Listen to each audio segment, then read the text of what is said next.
오늘의 코인 어느덧 수요일이 찾아왔습니다. 오늘도 범타임즈 대표님과 함께 보도록 할게요. 대표님 반갑습니다. 네, 안녕하세요. 서범석입니다. 수요일이네요. 네. 반갑고요. 지금 요새 시장 분위기가 좋아서 그나마 다행이고 맞아요. 네. 기분도 좋고. 네. 근데 지금 뭐 온갖 쏟아져 나오고 있죠. 지금 뭐 상승 이유가 뭔지에 대한 분석.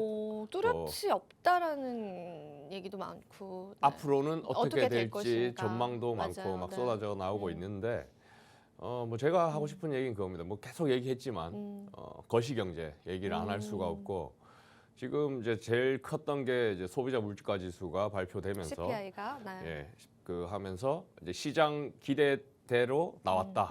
그래서 앞으로 연준 정책이 이제 변화 뭐 피복까지는 아닐지라도 어느 정도 이게 이제까지 매파적인 그에 조금 달라질 것이다.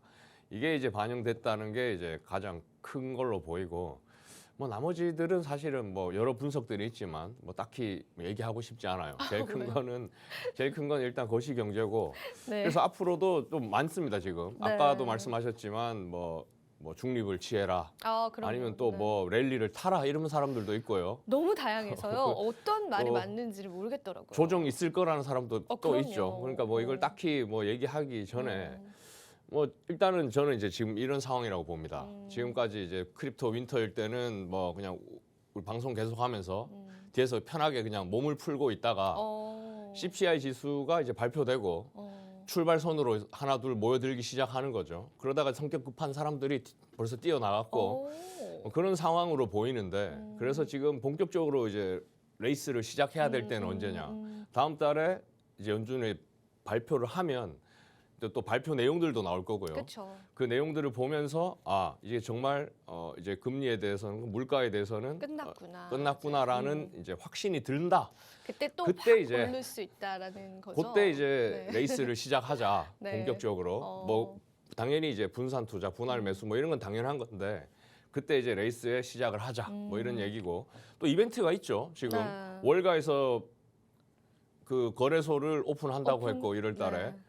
그리고 또 한국에서도 우리나라에서도 지금 증권사들이 증권형 토큰에 대한 거래소를 지금 만들려고 하고 있고 1월 달에 이제 그 가이드라인이 나오는 거에 따라서 이제 구체적인 계획이 발표될 예정인데 이제 그것들이 이제 직접적으로 단기간에 어떤 뭐 영향을 뭐 끼친다 안 끼친다 이런 거보다는 그 해외 국내 굵직한 거래소 2개가 생긴다. 그리고 더욱이 거기에서 만약에 어떤 기관이 그 거래소를 통해서 뭐 거래를 했다 뭐 이런 얘기가 나오면 하나의 이제 폭발하는 지점이 될 수도 있지 않을까 조심스럽게 생각해 보고요. 아직까지는 뛰어가지 말자. 뭐 이런 아직은 그래도 좀 보수적으로 아직 출발선에서 해보자. 이제 워밍업을 네. 좀 아직 좀 몸 하자. 좀 풀자. 네. 그렇게 보면 좋을 것 그렇게 같습니다. 또 해석을 해주셨습니다. 자, 지금의 현재 시점에 관한 정말 다양한 분석들이 있고요. 오히려 우리가 악재가 많았었을 때 좀 이슈들이 좀 물밀듯이 쏟아져 나왔었고 막상 우리 코인 가격이 올라주니까 시장에 뚜렷한 이슈는 없습니다. 그냥 이제 여러 가지 분석들, 커뮤니티의 이야기들이 좀 화제가 되고 있는 그런 상황인데 의견은 다양합니다. 지금은 그냥 일시적인 반등이다. 혹은 이제 전 SEC 고문위원회는 이것은 조작이다 또 사기다 이렇게 또 아예 비하하는 발언이 있기도 했었고 하지만은 또 일각에서는 이제 드디어 또 상승장이 시작됐다라고 보는 인식도 있습니다. 하지만 범타임즈 대표님께서는 우리가 이제 2월 초에 연준의 회의가 예정되어 있습니다. 그 회의를 확인을 하고 그리고 거시적인 문제가 정말 해결이 된지를 조금 한 번 더 체크한 이후에 몸풀기를 끝내고 달려도 늦지 않는다라고 말씀해 주셨습니다. 성격 급한 분들께서는 지금도 막 우리 시장에 뛰어드시는 분들도 있을 것 같아요. 그래서 모두 다 좋은 결과로 좀 이어지기를 바라보도록 할게요. 그러면은 범타임즈 대표님께서는 이번에는 연준의 스탠스가 베이비 스텝이 나올 것 같나요? 아니면 그래도 빅 스텝을 좀 단행을 할 것 같나요? 그건 상당히 어려운 질문인데요. 그냥 개인적인 의견을 여쭤보는 어려운 질문인데 뭐 좀 그 위축되지 않을까 싶습니다. 도비시 피봇까지는 아니더라도 좀 이제 금리 인상도 하고 지금 당장 이제 베이비 스텝이다, 빅 스텝이다 하는 것보다 이제 최종 금리를 확인을 얼마를 할 것이냐. 할 것인지 확인을 해야 그런 되고 것도 좀 중요할 것 같아요. 그래서 발표를 한번 지켜보자. 뭐 섣불리 뭐 전망을 하지 말자. 일단 지켜보고 그때 가서 다시 얘기를 해봤으면 좋겠다. 뭐 이렇게 대표님께서는 지금 많이 그 가격을 회복을 하셨나요? 비트코인 가격을? 그냥 지표 그대로입니다. 저는 사실은 뭐 트레이드를 하는 게 아니라 예전부터 이제 계속 사셨잖아요. 차곡차곡 아주 예전부터. 사고 네. 모으고 하는 과정에 있기 때문에 아니, 그동안 크립토 윈터 기간에 사실은 이제 사는 걸 중단했을 뿐이었고 그러니까 그 지표 그대로라고 보시면 돼요. 지표 그대로 떨어졌다가 물론 그 알트코인들 잘 유명하지 않은 알트코인들이 있기 때문에 이제 그걸 제 전체 자산의 등락을 뭐 추정할 수는 없겠으나 네. 그냥 그동안 계속 갖고 있었다. 이제 아까 출발선 얘기했듯이 2월 연준 보고 그때부터는 이제 다시 쇼핑을 매수를 들어가는 매수를 네. 이제 좀 시작해봐야 되지 않을까 지금 이렇게 네. 보고 있습니다. 계좌를 제가 한번 물어봤습니다. 저는 아직은 좀 손실 중입니다. 빨리 올라왔으면 좋겠어요. 예. 자, 다음 이야기 한번 넘어가 볼게요. 오늘도 이제 NFT 마켓에 대해서 말씀해 주시는데 뭐 역시나 NFT 시장도 회복되는 모습 보여주고 있습니다. 어떤 수치들이 나왔는지 한번 살펴볼게요. 예, 수치 빠르게 한번 네. 보고요. 지금 전체 볼륨 트렌드는 역시나 계속 상승 추세에 있고 그 다음에 이더리움 체인의 이제 전체 탑 컬렉션 보면 큰 차이 없습니다. 계속 봤던 블루칩이라고 불리는 그런 차트들이 있고 그 다음에 솔라나 체인 보더라도 큰 변동은 없는데 1등에 이제 봉크라고 있죠. 봉크 네, 솔라나 봉크. 유명했던 봉크 커뮤니티에서 만든 NFT가 1위로 올라왔습니다. 그 다음에 이제 마켓플레이스별 체인별 마켓 쉐어를 보더라도 큰 차이 없이 1등 오픈시, 2등 블록체인별로 보더라도 이더리움 1등, 솔라나가 2등인 모습을 보실 수 있습니다. 여기까지 데이터를 빠르게 너무 빠르게 날아갔는데요. 빠르게 봤고요. 네. 큰 변동이 없어서 그렇죠. 큰 변동은 없었던 것 같아요. 자, 그러면 우리 이슈로 바로 넘어가 볼까요, 대표님? 오늘 NFT에서 어떤 이슈가 있었는지. 근데 정말 이제 한국뿐만 아니라 이 서울시에서도 NFT 관련해서 좀 추진되고 있는 부분들이 있는 것 같아서 저도 기사를 보긴 봤었는데 한번 자세히 한번 들어볼게요. 예. 뭐 정확히 딱 NFT라고 라고 하기는 하기에는 없고 좀, 네. 이제 메타버스라고 봐야 되는데 이제 조금 이제 우려 섞인 말을 하고 싶어서 아, 그래요? 네. 지금 이제 서울시에서 이제 독자적으로 아. 메타버스 플랫폼을 서비스를 개시했습니다. 아. 개시를 해서 지금 뭐 이 모토가 비대면의 일상화, 정보통신의 발전, 뭐 이런 뭐 디지털 세대의 주류화 이런 맞춰서 이제 행정 서비스를 메타버스에 구현한 뭐 이런 플랫폼인데. 뭐 서비스를 보면 그 메타버스 내에서 서울광장 그 내 아바타를 가지고 서울광장 가서 전자책도 읽을 수 있고 또 시장실을 방문해서 뭐 의견도 낼 수 있고 또 뭐 관광 명소 관람도 할 수 있고 뭐 지방세도 납부를 할 수 있고 뭐 이런 기능들이 있다고 합니다. 이런 기능들이 있다고 하는데 걱정은 뭐냐면 지금 작년 그러니까 NFT 메타버스가 한창 핫할 때부터 시작됐을 거라고 생각이 되는데. 그때 이제 시작된 프로젝트가 이제 결과물이 나온 걸로 보는데 과연 지금 메타버스 물론 뭐 초기 단계이기 때문에 뭐 완전할 수는 없겠지만 과연 이 메타버스가 특별한 경험을 제공할 수 있을까? 뭐 예를 들면 시장실 방문한다고 했을 때 시장 본인의 아바타가 늘 뭐 있는 것이냐? 아니면은 뭐 특정 시간을 정해놓고 진짜 시장님이 본인이 있는 것이냐? 그 아바타가 있을 거냐? 뭐 이런 거 생각하면 지금도 뭐 Q&A라든가 뭐 이런 시청자 제보 이런 그런 기능들이 그렇죠. 있잖아요. 네. 그런 기능과 과연 어떤 뭐 내가 아바타가 직접 움직이는 거 외에 큰 차이가 있겠느냐? 훨씬 불편하진 않겠느냐? 뭐 이런 생각. 뭐 신기하긴 하겠지만 내 네. 아바타가 서울시에 움직이는 게. 근데 이게 처음에 재미로 호기심에 몇 번 해보다가 사라지는 서비스가 되면 안 되겠다 이런 얘기를 하고 싶어서 말씀드렸고 근데- 지방세 뭐 요새 뱅킹 잘 되는데 잘 되는데 굳이 힘들게 맞아요. 뭐 이런 이게 문제가 그냥 예. 이미지화 시킨다라는 거에는 의미가 있을 텐데 굳이 그렇죠. 지금 하고 있는 서비스들인데 또 어떤 일각에서 보면 어찌 보면 또 예산만 쓰는 꼴이 될 수 있는 거잖아요. 그런 것들도 있을 수 있겠고 그리고 또 이제 어르신 분들이라든지 이런 메타버스 서비스에 익숙하지 않으신 분들에게는 좀 무용지물일 수 있는 그런 것도 될 것 같아요, 그죠? 예, 그래서 잘 되길 바라는 마음에 잘 되기를 바랍니다. 마음에 네, 이제 바람- 우려를 말씀드린 거죠. 네. 그래도 제 입장에서는 되게 재밌을 것 같습니다.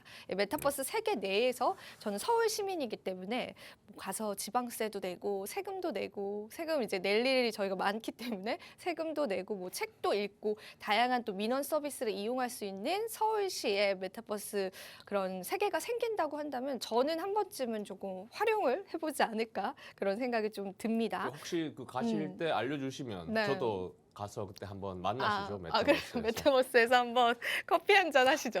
네, 알겠습니다. 커피숍도 그 구청에 있으니까 네, 한번 해보도록 하겠습니다. 자, 그리고 이제 다음 이슈로 넘어가면 이 메타콩즈에 관한 또 이슈입니다. 어떤 내용일까요, 대표님? 메타콩즈는 정말로 그 인기만큼이나 뭐 문제도 상당히 많았고, 그렇죠. 상당히 이제 아쉽기도 하고 뭐 이런 뭐 다양한 감정이 드는 프로젝트입니다. 한국의 대표 NFT 이제 PFP 프로젝트라고 하면 메타콩즈인데 뭐 구설수라든가 그쵸, 뭐 뭐 내부적인 오더 문제 리스크도 좀 너무 많아서 있었고, 네. 상당히 아쉽기도 하고 그런 건데 지금 최근에 이제 기존 운영진들이 바뀌고 이두희 대표가 있는 이제 멋쟁이 사자처럼이라는 회사의 CTO가 네. 메타콩즈 프로젝트의 CEO로 선임을 했습니다. 그래서 결과적으로는 이제 이두희 대표의 멋쟁이 사자처럼이 이제 메타콩즈를 뭐 지배하는 운영하는 이런 구도가 될 텐데 그래서 앞으로 이제 어떻게 될지 이제 상당히 이제 관심 있게 지켜봐야 되는데 지금 여기서 나온 뉴스는 그겁니다. 지금 기존의 메타콩즈 NFT가 있고 그거에 파생된 NFT들이 상당히 많이 있었죠. 뭐 게임도 있고 뭐 많이 있었는데 네. 지금 메타콩즈 NFT를 이제 제네시스 NFT라는 명칭으로 제네시스 및 생태계 NFT라는 명칭으로 이제 리브랜딩을 한다는 거예요. 그래서 이 메타콩즈 NFT를 이제 중심에 두고 앞으로 이걸 이제 확장해 나가겠다 이런 의지로 보입니다. 그걸 발표한 건 아니고 그냥 리브랜딩 한다고만 얘기를 했는데 제네시스는 그거죠. 창세기. 그래서 NFT 씬에서는 주로 최초로 발행하는 NFT를 두고 보통은 대부분 제네시스 NFT라고 네. 얘기를 하는데 그래서 이제 메타콩즈 NFT를 그냥 단순 그동안 그냥 PFP라기보다는 우리 전체 큰 세계관의 최초의 NFT로 리브랜딩을 하고 앞으로 뭔가를 좀 더 펼쳐나가야 되겠다. 뭐 이런 의지를 표하는 것 같습니다. 그래서 기존 이제 메타콩즈 NFT 갖고 있는 분들은 이제 무료로 1대1로 이제 교환을 할 수 있는 거고요. 그다음에 이제 MKC 토큰을 갖고 있는 분들도 이제 특정 일에 지난 14일이었죠. 스냅샷을 찍고 그거에 대해서 이제 보상을 해준다는 이런 소식인데 메타콩즈 뭐 한국의 대표 프로젝트답게 앞으로 잘 되기를 되었으면 좋겠습니다. 네. 네, 메타콩즈가 NFT 마이그레이션으로 리브랜딩 예정이다라고 합니다. 관련한 또 일정들을 알려주셨는데 뭐 한국의 대표적인 메타콩즈 NFT이기 때문에 뭐 그간 좀 구설수도 많았고 어떤 리스크들도 있었지만은 그래도 아무쪼록 이런 프로젝트들이 잘 진행되어 가기를 좀 바라볼게요. 자, 이어서 우리가 다음 이슈로 넘어가서 유가랩스 민팅 그리고 게임 관련해서 또 NFT 출시 예정이다라고 하니까 한번 그 이야기도 들어보겠습니다. 예. 뭐 NFT 시장 전체를 끌고 왔다고 해도 과언이 아닌 유가랩스 유가랩스, 네. 뭐 프로젝트로 말씀드리면 이제 보드 에이프 야트 클럽 BAYC라고 부르는 그 프로젝트의 회사가 이제 두키대시라는 게임을 출시할 예정인데 그래서 그 게임에 참여하려면은 또 특정 또 수호 패스 NFT를 갖고 있어야 돼요. 그 수호 패스 NFT를 이제 민팅한다는 소식인데 그 새로운 수호 패스 NFT를 민팅하려면은 이제 기존의 BAYC라든가 MAYC라든가 NFT를 갖고 있으면은 이제 1월 17일부터 이제 수호 패스 NFT를 무료로 민팅을 할 수가 있고 그래서 이제 요 NFT를 갖고 있는 분들은 게임을 이제 할 수 있다는 건데 이제 유가랩스도 회사니까 네. 뭐 어쨌든 뭐 커뮤니티를 위한 뭐 이런 걸 내세우지 어쨌든 회사니까 돈을 벌어야 되잖아요. 네. 그래서 왜 이제 뭐 NFT를 유료로 하지 않고 무료로 민팅할 수 있게 해주는가라고 생각을 해보면 굳이 이제 만약에 무료로 할 것 같으면 기존 홀더들 그냥 게임 할 수 있게 해주면 되지 왜 굳이 무료로 또 민팅을 또 민팅을 하느냐. 또 하고 번거롭게 그죠? 예. 네. 근데 이제 그게 있죠. 2차 거래 수수료. 아, 물론 그걸 노렸다 안 노렸다 얘기할 수는 없지만 어쨌든 NFT 전체 발행 수량이 많고 이제 전체 보유자가 많으면 어쨌든 이게 거래가 되고 함으로써 이제 그 재단 입장 혹은 회사 입장에서는 이제 그게 유리하게 작용하는 거죠. 어떻게 해서든. 그래서 그렇게 볼 수 있고 어쨌든 공짜다. 기존의 BAYC 홀더들은 공짜로 게임을 해볼 수 있다. 그래서 유가랩스니까 한번 다뤄봤고요. 네. 근데 다음 내용이 좀 흥미롭네요. 네. 글로벌 브랜드의 NFT 매출 현황인데 많은 글로벌 브랜드들이 사실 우리 암호화폐 윈터기에도 NFT를 활용을 굉장히 열심히 해줬고 잘 해줬습니다. 그래서 실제로 매출이 나기도 했었고 또 약간 멤버십의 형태로 운영이 되기도 했었는데 매출 현황을 한번 보면서 또 재밌는 이야기를 나눌 수 있을 것 같아요. 예. 이런 숫자 나오면 좋아하시더라고요. 그럼 맞아요. 숫자랑 통계 나오면은 그럼 어떻게 하셨어요? 그런 것 같아서 앞으로 좀 숫자 비중을 좀 늘리도록 하겠습니다. 아닙니다. 네. 들켰네요. 네. 예. 최근에 이제 요새 뭐 2022년 리뷰, 23년 전망 이런 보고서들이 엄청나게 나오고 있는데 그 중에 이제 바이낸스 리서치에서도 이제 보고서가 한 100페이지 분량의 보고서가 나왔고 그 중에 이제 NFT 파트에 있는 부분 중에 또 일부를 제가 발췌를 한 건데 뭐 2022년 리뷰는 뭐 뻔합니다. 그동안 가격도 많이 떨어졌고 거래량도 많이 줄었다 현황은. 근데 그 중에 이제 특기할 만한 사항은 글로벌 브랜드들이 NFT 시장에 많이 진입을 했다. 보니까 나이키가 독보적인데 그 중에 이제 뭐 패션 회사, 디지털 패션 회사도 인수를 했었고 최근에 웹3 플랫폼도 론칭을 했고 그래 나이키가 독보적인 가운데 다양한 브랜드들이 지금 이제 NFT 시장에 진입을 했다. 뭐 이런 모습을 뭐 숫자까지는 안 읽을게요. 대충 그래프로 네. 볼 수 있고 이제 브랜드들 이제 보시면 되고. 근데 진짜 제가 하고 싶었던 얘기는 뭐였냐면 제가 그동안 바이낸스가 제 마음을 읽고 있는 듯이 그런가 봐요. 정말 내가 하고 싶었던 얘기를 이제 한 페이지의 분량에 썼는데 그 중에 제가 진짜 마음에 드는 부분만 세 문장만 갖고 와서 좋네요. 네. 번역을 했는데 정말 하고 싶었던 얘기입니다. 2022년 시장이 정말 침체였는데 뭐 NFT에 대한 기술 아니면은 그 NFT의 특징, 디지털 소유권이라는 그 특징이 그 혁신적인 모습이 어디 갔냐? 그럼 그대로 있다. 문제 없다는 얘기고. 그리고 이제 글로벌 기업들의 NFT 도입이 상당히 고무적이었다는 얘기였고. 그리고 이제 장기적으로는 우리 일상생활에 녹아들 것이다. NFT는. 맞아요. 네. 뭐 이런 얘기를 해서 꼭 말씀해드리고 싶었습니다. 네, 오늘 이렇게 해서 마지막 이야기까지 들어봤는데, 네, 그렇습니다. NFT는 우리가 모르는 사이에 우리 일상에 스며들어서 무서운 지배력을 가질 수 있는 하나의 분야인 것 같습니다. 여러분들도 계속 관심 가지시고 한번 들여다보시면 좋을 것 같습니다. 자, 오늘 이야기는 여기서 마무리해 보도록 하겠습니다. 오늘도 좋은 말씀 감사드리고요. 마지막으로 본 방송에서 제공하는 정보는 투자 판단에 대한 조언일 뿐 가치 판단과 상승 하락을 보장하고 있진 않다라는 점 다시 한번 유의 부탁드리고요. 저와 대표님은 다음 주 수요일에 다시 찾아뵙도록 할게요. 오늘도 시청해주신 여러분 고맙습니다.